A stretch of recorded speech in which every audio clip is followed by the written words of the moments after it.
Muy buenas noches, mi nombre es Ashley Vintimilla, nosotros somos el grupo número uno y el ejercicio que vamos a resolver es el 4C1. Nos pide calcular el valor de la tensión para ángulos desde 0 hasta 120 con incrementos de 10. Como objetivos específicos tenemos identificar las reacciones en los puntos de apoyo, crear un programa en Python o en MATLAB que simule el mecanismo y realice los cálculos del equilibrio estático. Asimismo, buscamos comparar y verificar los valores teóricos y experimentales. En el marco teórico aplicaremos directamente las leyes de Newton para formular las ecuaciones de equilibrio.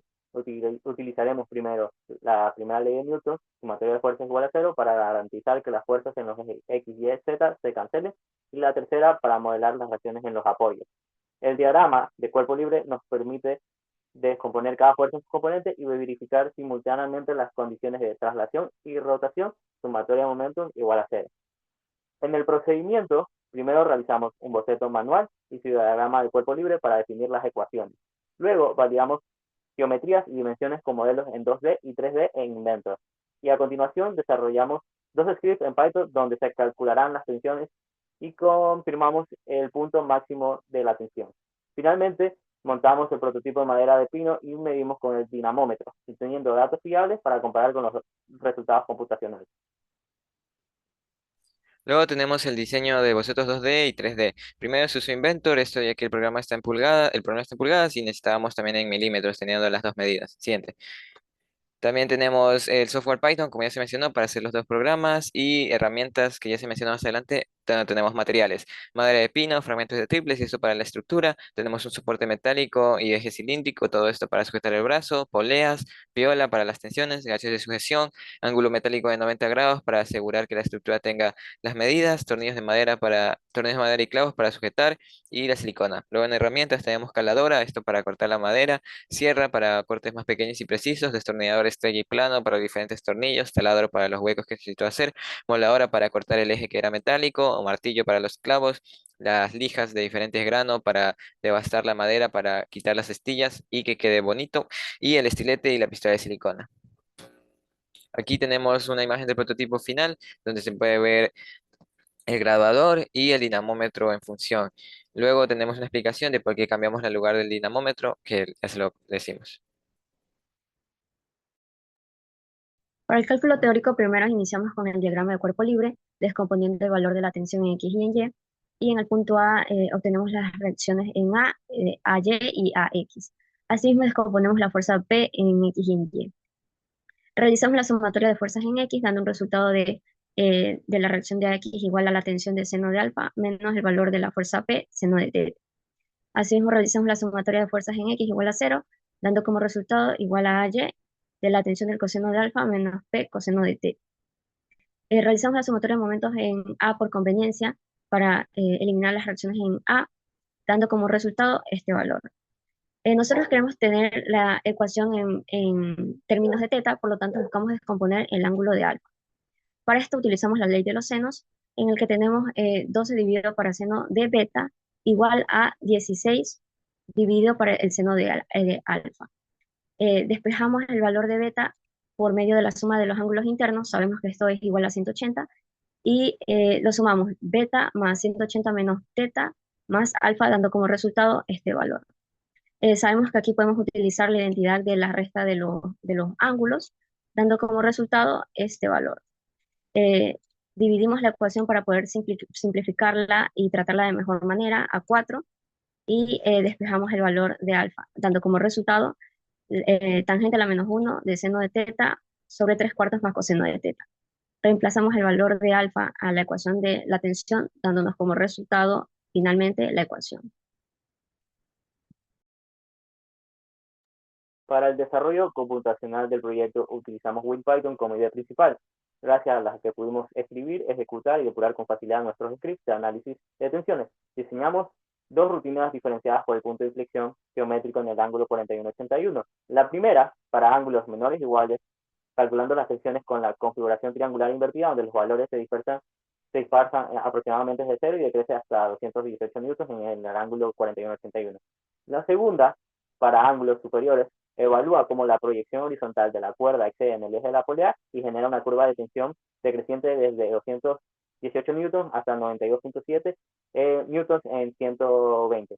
Los programas nos permiten visualizar claramente los dos comportamientos estructurales y confirmar que en ambos dominios la del máximo de tensión siempre ocurre en el ángulo 41-81.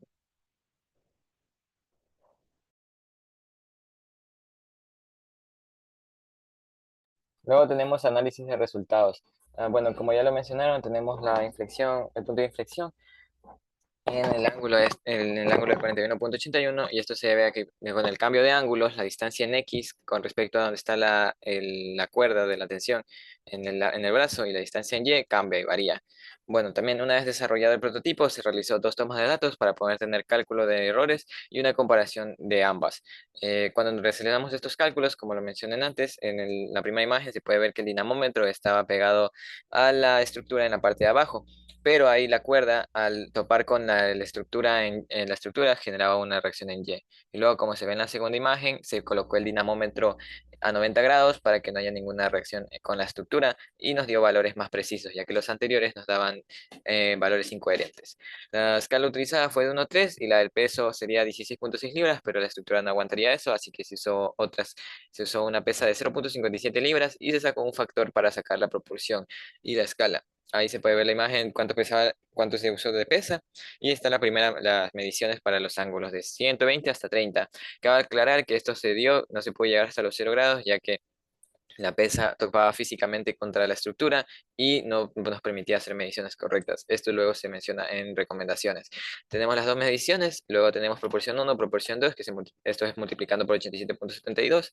Luego estas dos están en libras y se comparan con el valor teórico, sacando el error 1 y el error 2. Tenemos un error mayor de 89%, pero este se descarta porque es un valor atípico, ya que en el programa se observaba que mientras más se acercaba al punto de inflexión, se acercaba a un valor infinito.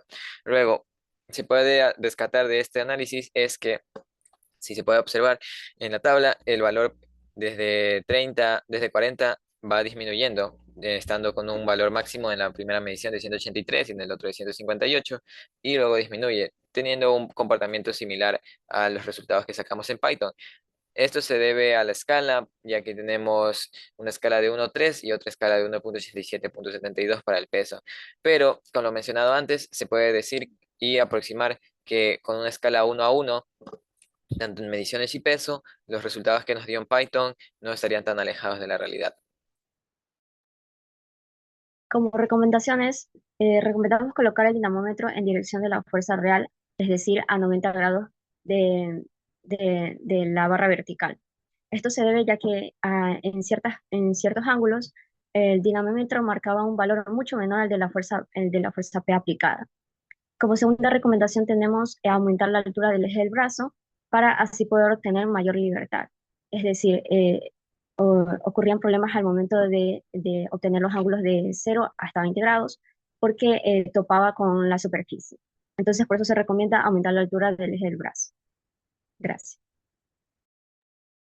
En 5 semanas integramos tanto el análisis teórico, simulación computacional y construcción del prototipo para estudiar el equilibrio de un mecanismo. Primero hicimos los cálculos manuales y luego desarrollamos dos programas en Python, uno para el ángulo menor a 41,81 y otro para el ángulo mayor igual a 41,81, que recorren los ángulos de 0 a 120 en incremento de 10, confirmando en ambas casos que la tensión máxima era en el ángulo 41,81. Paralelamente modelamos y verificamos dimensiones en 3D con Inventor y fabricamos el prototipo con madera de pino ajustando medidas durante el ensamble, y al final se corrigió la orientación del dinamómetro y se alineó para que se lograran las mediciones experimentales y que coincidieran con las predicciones computacionales, demostrando que calibrar cuidadosamente el experimento y considerar todos los factores físicos es clave para obtener resultados precisos. Enciende, se espera que esté en cero, se verifica que la unidad está en libras y luego se hace perpendicularmente para que se pueda ver el ángulo que se desea medir la fuerza. Con el graduador se puede saber qué ángulo está, y en el caso de que se quieran ángulos más pequeños, se debe tener espacio para que la pesa caiga, y se puede medir en el dinamómetro el peso.